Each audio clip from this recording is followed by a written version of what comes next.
नमस्कार दोस्तों, VK knowledge electrical में आप सभी का स्वागत है। कंपटीशन एग्ज़ाम्स के प्रीवियस पेपर लेकर दोस्तों एक बार फिर उपस्थित हूँ। पेपर आप अपनी स्क्रीन पर देख पा रहे होंगे दोस्तों, यूपीपीसीएल का पेपर है, टीजी2 टेक्नीशियन का पेपर है दोस्तों। और ये जो पेपर दोस्तों लास्ट ईयर हुए थे 28 मार्च 2021 का मॉर्निंग शिफ्ट का पेपर है दोस्तों। आज की इस वीडियो में हम कंप्यूटर के क्वेश्चंस का सॉल्यूशन करेंगे और जो 50 क्वेश्चन कंप्यूटर के पूछे गए थे उनमें से इस पेपर के 10 क्वेश्चन मैं आपको प्रीवियस वीडियो में करवा चुका हूँ। आज हम आगे के क्वेश्चंस को पढ़ेंगे, यानी क्वेश्चन नंबर 11 से 50 तक। इस वीडियो में 40 क्वेश्चन आपको पूरे करवाने वाला हूँ। आप इस वीडियो को कंप्लीट लास्ट तक ज़रूर देखना। चलिए दोस्तों, क्वेश्चनों से शुरू करेंगे। सवाल नंबर 11वां आपके सामने है दोस्तों, आप देख पा रहे होंगे। सवाल लिखा है कि चलिए दोस्तों, सवाल नंबर 11 देखिए आपके सामने है, स्क्रीन पर है, आप देख पा रहे हैं। सवाल पूछा जा रहा है कि एक स्प्रेडशीट में जो आप फॉर्मूला इंसर्ट करते हैं तो सबसे पहले कौन सा चिन्ह लगाते हैं। माय डियर, हम सब जानते हैं, सिंपल सवाल है।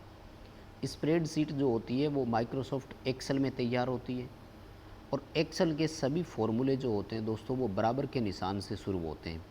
जैसे मान लीजिए आपको किन्हीं संख्याओं को जोड़ना है तो हम सम लिखेंगे, जोड़ करना है तो सम से पहले आपको क्या बराबर का निशान लगाना होता है, यानी बराबर सम और ब्रैकेट में आपका सेल एड्रेस जिनको आप जोड़ना चाहते हैं। कोई भी एक्सेल का फॉर्मूला हो वो हमेशा बराबर के निशान से स्टार्ट होता है। और मैं कहूँगा कि ये क्वेश्चन तो बहुत सिंपल था। इस तरह के क्वेश्चन अगर इस बार आ जाते हैं तो आप आराम से इसे पास कर जाएंगे, मुझे विश्वास है। आगे देखिए, गूगल क्रोम का जो ब्राउज़र होता है दोस्तों उसमें पेज की लोडिंग आपको रोकनी है, कौन सी की दबाएंगे। माइक्रोसॉफ्ट पावर पॉइंट में जब आपका पीपीटी रन कर रहा हो उसका, और गूगल क्रोम ब्राउज़र में जब आपका पेज लोड हो रहा हो उस दौरान। दोस्तों अगर आप कीबोर्ड से एस्केप की प्रेस कर देते हैं तो वो वहीं पर रुक जाते हैं।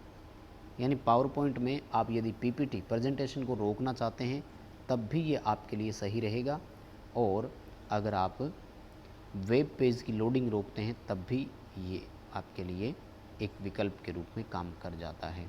डी उत्तर के साथ जाएंगे, एस्केप बोलते हैं इसको। दोस्तों अगला क्वेश्चन वेरी सिंपल, यूआरएल का पूरा नाम पूछा है और यूआरएल का पूरा नाम यूनिफॉर्म रिसोर्स लोकेटर होता है। इसके जैसा ही एक और होता है, उसका भी पूरा नाम आप याद रखना, यूएसबी। जिस बच्चे को याद है कमेंट करके मुझे ज़रूर बताओ यूएसबी का पूरा नाम क्या होता है।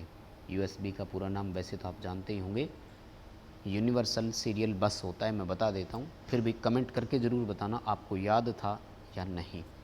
दोस्तों वीडियो पसंद आता है तो प्लीज़ इसे लाइक ज़रूर करें, क्योंकि लाइक से हमें बहुत मोटिवेशन और एनर्जी मिलती है और हम जल्द ही नए क्वेश्चन और वीडियो लेकर उपस्थित होते हैं। साथ ही चैनल से पहली बार जुड़े हैं तो सब्सक्राइब करना ना भूलें, क्योंकि इस तरह के नोट्स हम आपको चैनल पर लगातार प्रोवाइड करवाते हैं। इस वीडियो के डिस्क्रिप्शन में लिंक दिया हुआ है, हमारा एंड्रॉयड ऐप डाउनलोड कीजिए। यूपीपीसीएल के लिए मोस्ट सूटेबल पेड कोर्स हम आपको यहाँ प्रोवाइड करवाएंगे। आइए ज़रा अगले सवाल पर बात करते हैं।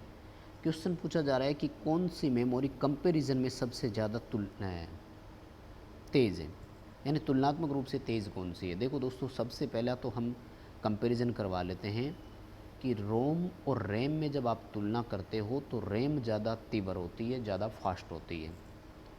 रोम का पूरा नाम रीड ओनली मेमोरी होता है, इसका रैंडम एक्सेस होता है, तो नाम से ही पता लग रहा है। देखो, रैंडम एक्सेस का मतलब होता है तुरंत एक्सेस करना, रिसेंट एक्सेस करना।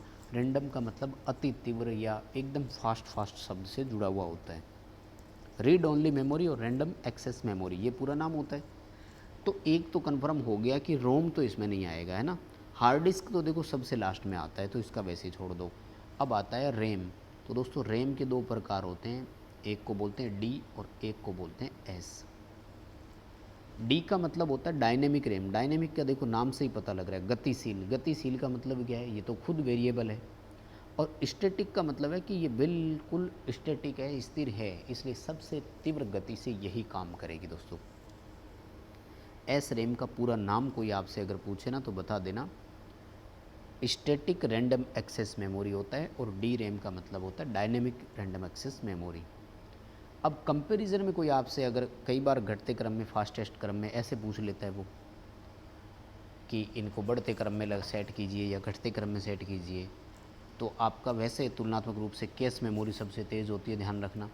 इनमें अगर आप तुलना करवाएंगे तो एस रैम सबसे फास्ट, फिर डी रैम आएगी, उसके बाद रोम आएगी आपकी। इन तीनों को एडजस्ट कर सकते हैं। चलिए दोस्तों, अगला सवाल देखो, 15वां क्वेश्चन आपके सामने है। क्या पूछ रहा है? माइक्रोसॉफ्ट एक्सेल में निम्न में से कौन सा एक एब्सोल्यूट सेल एड्रेस है? दोस्तों, आपको समझना पड़ेगा कि सेल का एड्रेस दो प्रकार का होता है। एक तो जैसा कि यहाँ लिखा हुआ है एब्सोल्यूट, और दूसरा होता है रिलेटिव। फिर ठीक है, एक एब्सोल्यूट और दूसरा रिलेटिव, यानी सापेक्ष और निरपेक्ष। दोस्तों, हम जो साधारण एड्रेस लिखते हैं ना, जैसे मैंने लिख दिया A20, तो ये तो है रिलेटिव। लेकिन अगर कोई विशेष फॉर्म में हम इसको लिखते हैं एब्सोल्यूट फॉर्मूला, तो एब्सोल्यूट की एक पहचान होती है कि ये जो अपना कॉलम होता है, ABCD जो होते हैं वो कॉलम होते हैं, और 1 2 3 जो होते हैं रो मानी जाती है। तो ये जो कॉलम होता है ना, इस कॉलम के दोनों ओर डॉलर का निशान होना चाहिए माय डियर, यानी $A$20। अगर ये मैं लिख दूं तो ये कहलाएगा एब्सोल्यूट फार्मूला। यानी अभी आप स्क्रीन पर दो अलग अलग फार्मूले देख रहे हैं, ये रिलेटिव फार्मूला है और ये एब्सोल्यूट फार्मूला है। कुल मिलाकर के हमें इस क्वेश्चन का आंसर करने के लिए क्या करना पड़ेगा? फिर हमें ये देखना होगा यहाँ ध्यान से कि कौन से में डॉलर जो है वो कॉलम के दोनों ओर लगा हुआ है। तो आप देखो ध्यान से, ए ऑप्शन में क्या किया इसने, दोनों पे ही लगा दिया, यानी रो एंड कॉलम दोनों बीच में आ गए, और लास्ट में और फर्स्ट में इसने डॉलर का निशान लगा दिया, गलत हो गया। बी ऑप्शन में आप देख रहे हो कि इसने रो के दोनों ओर लगा दिया, कॉलम को छोड़ दिया। डी ऑप्शन में आप देख रहे हो कि इसने बीच में ले लिया, तो एकदम एड्रेस जो है ना वो बीच वाला है, क्योंकि ए ये कॉलम हो सकता है, इसके दोनों ओर डॉलर लगा दिया और फिर आपका रो लिख दिया इसने। बहुत इंपॉर्टेंट क्वेश्चन है, लेकिन बहुत आसान क्वेश्चन भी है। अब अगर याद है उस बच्चे के लिए तो आसान है, लेकिन किसी बच्चे को अगर याद नहीं है तो उसके लिए तो ये बहुत टफ हो गया एक तरह से। खैर, याद रखना फ़िलहाल के लिए सी उत्तर सही है। एब्सोल्यूट फॉर्मूले की क्या पहचान है, एड्रेस की क्या पहचान है? कि जो कॉलम होता है उसके दोनों ओर डॉलर का निशान लगा हुआ होना चाहिए। देखो अगला सवाल क्या पूछ रहा है, 16वां। माइक्रोसॉफ्ट वर्ड 2007 में ड्रॉप डाउन जब मेनू से फ़ॉन्ट साइज़ आप सेलेक्ट करते हैं तो सबसे छोटा साइज़ इसका कितना होता है? दोस्तों, इसके बारे में 3 4 पॉइंट याद रखें अगर हो सके तो। देखो, सबसे छोटा 8 होता है, ठीक है। सबसे ज़्यादा जो होता है वो 200 होता है। ड्रॉप डाउन मेनू की बात कर रहा हूँ मैं, वहाँ से आप देखते हैं तो 8 और 200 के बीच में सिलेक्ट होता है। हालांकि आप इसको 200 से ज़्यादा ले जा सकते हैं और 8 से कम कर सकते हैं।